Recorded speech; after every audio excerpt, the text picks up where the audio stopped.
Happy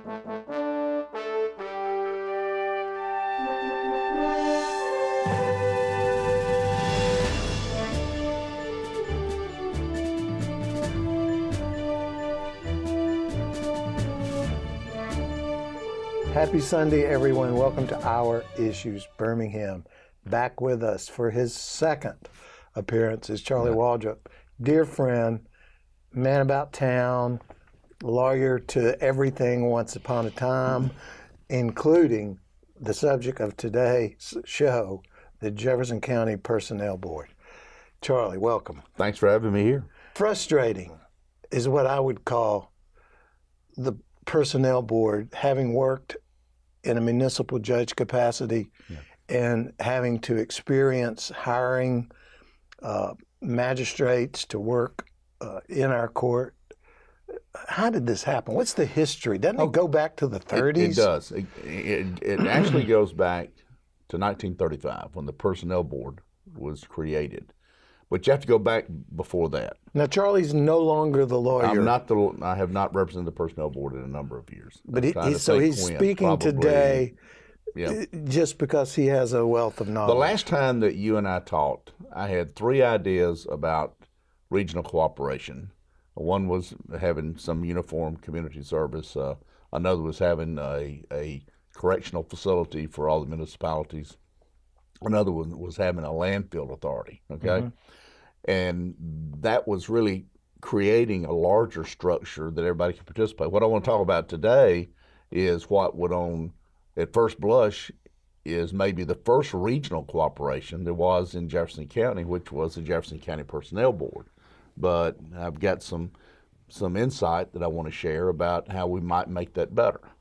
Now, because things have changed since the 30s. They have changed quite a bit, and the way that this started, there was a real political player here. His name was Horace Wilkinson, and he gets a kind of a footnote in history when people talk about civil rights in Birmingham, and that's really unfortunate because he was one of these backdoor players and a real mover and shaker. He started out early in his legal career representing people who had been injured by the railroads, trolley car accidents, plaintiff's lawyer type stuff, handling criminal cases. And then he switched and started representing large corporations. He was a brilliant lawyer. He became such a player that there was no civil service system. So every time you had a new sheriff, every time you had a new mayor and council, then you might have a fruit basket turnover. And he was the go-to guy to get in employment in the city of Birmingham or with the county. So as he moves along, he was in the Frank Nelson building that you're familiar with. Yeah. He had a sign there that said, if you're here for a job with the city or county, please come after 5 p.m. He was just that strong, and that's the way he held himself out. Now, all of that was fine so long as the people in power were his friends and he supported them. But about 1934 or so, he fell out with Jim Simpson. And Jim Simpson was the senator from Jefferson County. We only had one senator at that time. This was before one man, one vote, and they spread that around. So that would have been very, very influential because that one senator handled all the local legislation. Everything had to go through Simpson. And you're talking about U.S. Senator? No, this was a state senator. Oh. Now that same senator, he later ran against Lester Hill in the 40s, but this is like 1934, and he had been the senator from Jefferson County for a couple of terms. He and Wilkinson had a falling out, and Simpson was concerned that without Wilkinson and his patronage, that he couldn't get reelected. And the only way to defang Horace Wilkinson was to create a civil service board. So obviously Wilkinson and the people that were his cronies, they were opposed to this civil service system. And one of the events that he spoke at in Wahoma, he was talking about Victor Hanson from the Birmingham News, and this was the initial Hanson of the Hanson family. Still back in the 30s? That's right, back in the 30s. He was the publisher, and he had gone to Italy. Now this is 34, 35. And he came back, and maybe you can help me here. I can't recall the phrase, but Wilkinson told this crowd in Wahoma that the reason that the Birmingham News was supporting this personnel board is that he had met with Mussolini in Italy, and he had seen how Mussolini was able to keep down the Italian peasants, and he did it by creating whatever the Italian word is for personnel board. Maybe you can help me. Consiglio del Personale. Oh, I'm impressed. Well, you understand why I wouldn't remember that. Consigliare. You remember the Consigliare, movie? yeah, that's right. The movie, The Godfather. Yeah. That would be the literal translation of person. Consigliare what? Consiglio del Personale. Del Personale. Okay. Well, that's a male version of it. Well, okay. That's what Wilkinson told this crowd. That's why Hanson was doing this. So a lot of political theater. He gets his bill passed, though, and that's where the personnel board was born from. So this started out as being a multi-jurisdictional board. That's now an anachronism. Most of the time you have a personnel board that's over a city or a county, but you don't have one that has multiple entities. Now you got almost 30 entities that come under there. Not all. It's true, because Hoover's not a member. Hoover is not a member. In fact, Hoover not only is not a member, Hoover does not have a personnel board unless they've created one in the last year or so. We're going to cut to break in just a minute and come back and talk about why it continues to exist and why it was formed to begin with. But did anyone remind this guy that Mussolini was a fascist? My Italian forefathers. We'll be right back. Don't go away. This is Our Issues Birmingham.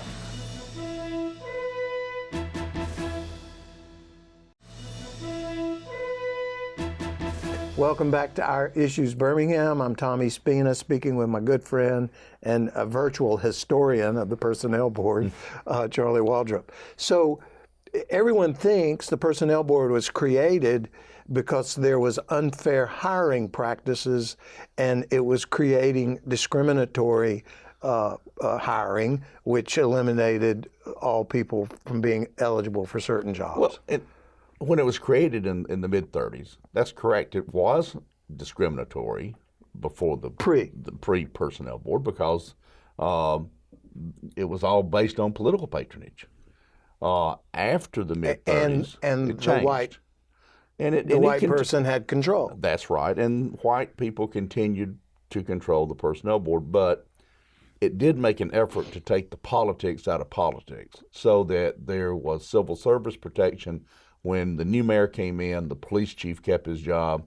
When the new county commission came in, the department heads kept their job because they came through the personnel board. They had civil service protection, and if they were treated unfairly, they could appeal that to there was an administrative procedure in place. And there was a way to do that. And it's still in place. It's still there. It has taken on different machinations over the years about the way the personnel board gets appointed. Right now, it's got 3 members, which is what it's had in the past. But about 40 years ago, they changed the way that the appointment process went so that it would be more inclusive, and they created a Citizen Supervisory Commission. And the Citizen Supervisory Commission is about 20-something people, and they're there by virtue of their position in some other organization, such as the president of the Jefferson County Medical Society would be on there. The person who's the president of the NAACP would be on there, the Urban League or whatever. So you have, that way you have a diverse group that does the appointing. And for the past 40 years or so, you've had diversity among the board members. At present, there is an African American female, there's a Caucasian male, and there's Caucasian female. Mm-hmm. And I think that's fairly consistent with the way it's been for a good while now. Well, and there's a cost associated to the municipality. There is. And the costs are borne based upon the number of employees that you have in the system.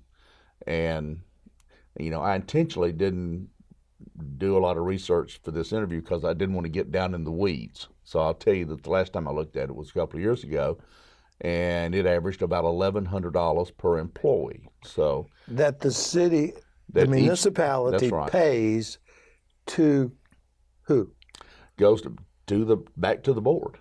So the board has this money. Well, I mean, it's a pass-through. I mean, actually it goes to the county commission. The county commission is charged with the responsibility of paying the expenses for the board, and then they collect that money back from the member jurisdictions. It's not all municipalities. The Jefferson County Department of Health, for instance, is a jurisdictional member.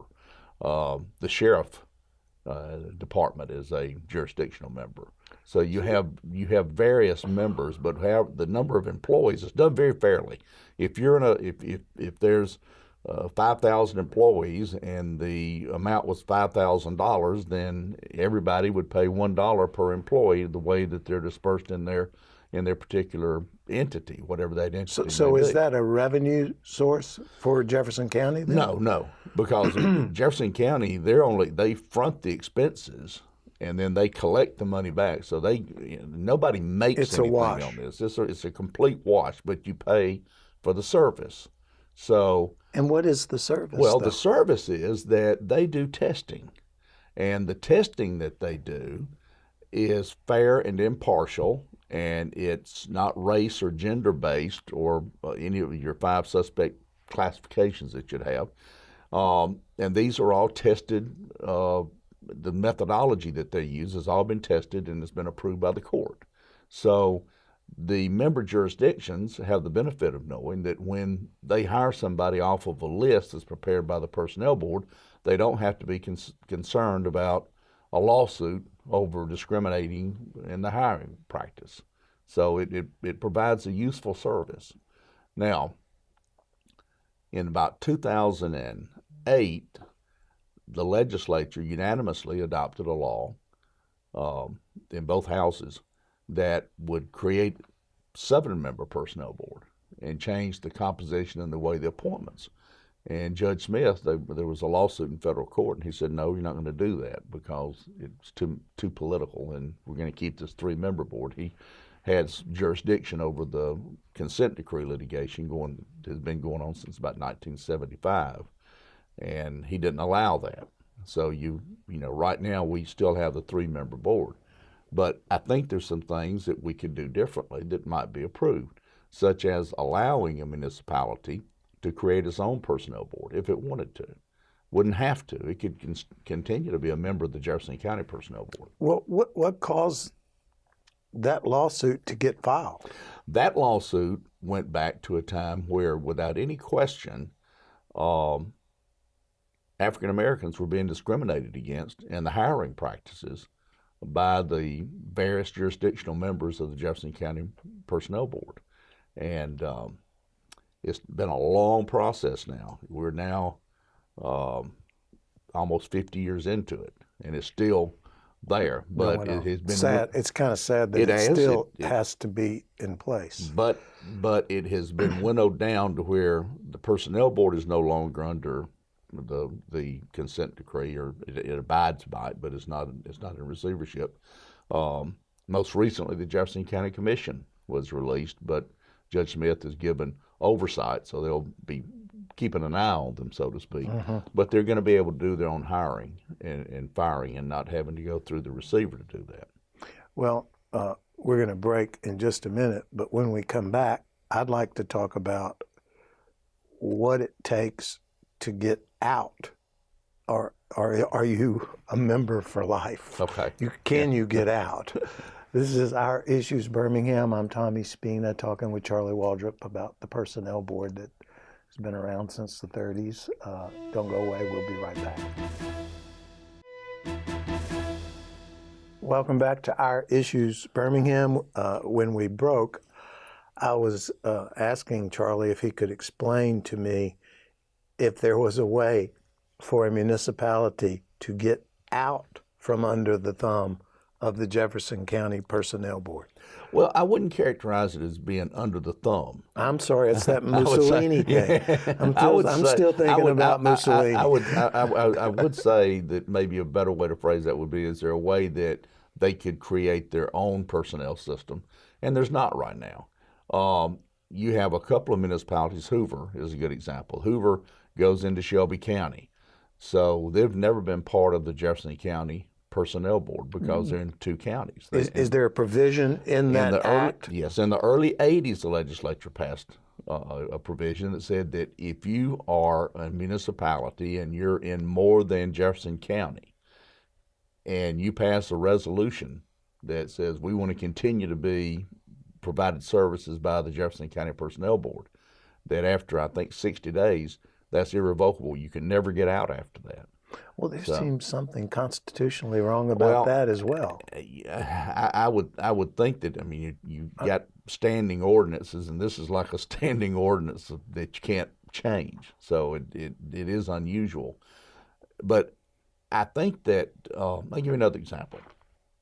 Like Hoover is in Hoover's in Jefferson County, Shelby County, and in the Bessemer cutoff. Right. Bessemer Birmingham division. So it's but Bessemer is like included under the personnel board. So because Bessemer's only in Jefferson, even though correct. It's the cutoff. That's correct. Now Hoover's a good example of an entity here. They've got almost 700 employees. They have no personnel board. They have a human resources department that functions that way, and then they have an appeal process that employees can take. But I recently was hired as special counsel to do some work for a municipality outside of Jefferson County, and I said, well, what's your budget for your personnel, because it was a personnel board matter. They said, we have no budget. I said, you don't pay anything? I said, no, we don't pay anything. So we've got a human resources department, and we have the personnel board simply to take care of employee appeals. And when I looked at the rules... They were a member of the personnel board? No, they were in a different county. Okay. And they had their own, this city had its own personnel. Okay. In fact, if you go to Shelby County, every city there has its own personnel board. The sheriff has a personnel board. The county commission has a personnel board. And they buy, if they're doing testing, they buy off-the-shelf, I call it testings, that industrial psychologists have prepared and they've vetted and they've said, we stand behind this. So if you have an opening for a position and you want to test for it, then you've got a nationally recognized test that you can give, and it's just a helpful process. One of the things with the Jefferson County Personnel Board is that you have a list, and that list may be for 2 years, 1 year, 3 years, whatever, until it's called going stale, because it's been around for too long. So you open it up, and then you can start testing again. And creating a new list. Creating a new list. But in the meanwhile, if you're a jurisdictional member, if you're a Gardendale or a Warrior or a Fultondale or whatever, and you've got a person that you want to hire to be the police chief, then you have to hire off that list. And Gardendale and Fultondale are members? They're members of the personnel board. That's right. They don't have a choice. So they're members. Now, you got Birmingham. They just did a national search for their chief of police. They can do that because there was another law that was passed in the 80s that gave Birmingham the opportunity to have their executive, they call it executive service, being exempt from the personnel board. So the new mayor can come in and he can change any of the department heads. He can't fire them. They're still under the personnel board. They roll back to a different position. But if he wants to bring somebody in, or she wants to bring somebody in, as Mayor Woodfin has done with this police chief from Los Angeles. I'd like to have him on the show. He had that opportunity to do that. But the Mayor and Warrior doesn't have that opportunity. If they know someone that is maybe the former sheriff in Walker County or whatever, and they'd like to make them the police chief, unless that person has taken the test in Birmingham with the personnel board, can't do that. So that's just a problem that ought to be worked through. And how does one go about it'd take the legislature would have to address that. They would have to give these other municipalities an opt-out option, but only if they created their own personnel board. And, you may be surprised that you may find that not many would want out. They may like the services that are being provided by the Jefferson County Personnel Board, and they do provide a good many services. I'm familiar with a situation right now where they're providing sensitivity training at no cost for race and gender and sensitivity, which is a good thing for employees, I think, for all of us to go through, perhaps. So they do provide services, but if you have a list, that's the cumbersome part. It kind of hamstrings appointing authorities when they have to wait for a new list to come out. Well, what about the old timer? I mean, the old timer probably hasn't taken the test. I mean, if he's been in that position. Well, no, he doesn't. Well, you got to. So it's really for people that are looking to go in at entry level. No, you've got an examination, and let's use public safety positions. You have an examination for sergeant. You've got a lieutenant examination. You got a captain examination. You got a chief examination. So you take those. So if you ever want to be considered anywhere in the county for that job, you got to take that test. You're going to take a test, yeah. Now, and that's not a bad thing. No, I agree. Well, it depends on who's making the test up, but. All the tests have been vetted, so the test is a good, and Judge Smith test. Had to put the imprimatur on that? That's right, yes. He said these are all good tests and these are reliable, and the receiver has agreed to do that when the receiver was there. And that's another source of contention among the jurisdictions. Judge Smith had a receiver that was removed about 3 years ago that was over the county commission. Yeah. And this was after the fellow had been paid a little over $400,000 for about 14 months' work. And then there was another almost $250,000 spent that Judge Smith ordered him investigated. And when the report came back, which has never been made public, he fired him the same day. So, but all the cost of that was spread out, just like we talked about a while ago, among all the members. We are out of time. Yeah. But I do want to ask another question. So if you want to watch the rest of what I'm about to ask him, you can check us out on YouTube to get the rest of what I'm about to say. But it's been great having you, and I'm going to sign off from now. This is Our Issues Birmingham. Thanks for being with us. We'll see you next Sunday.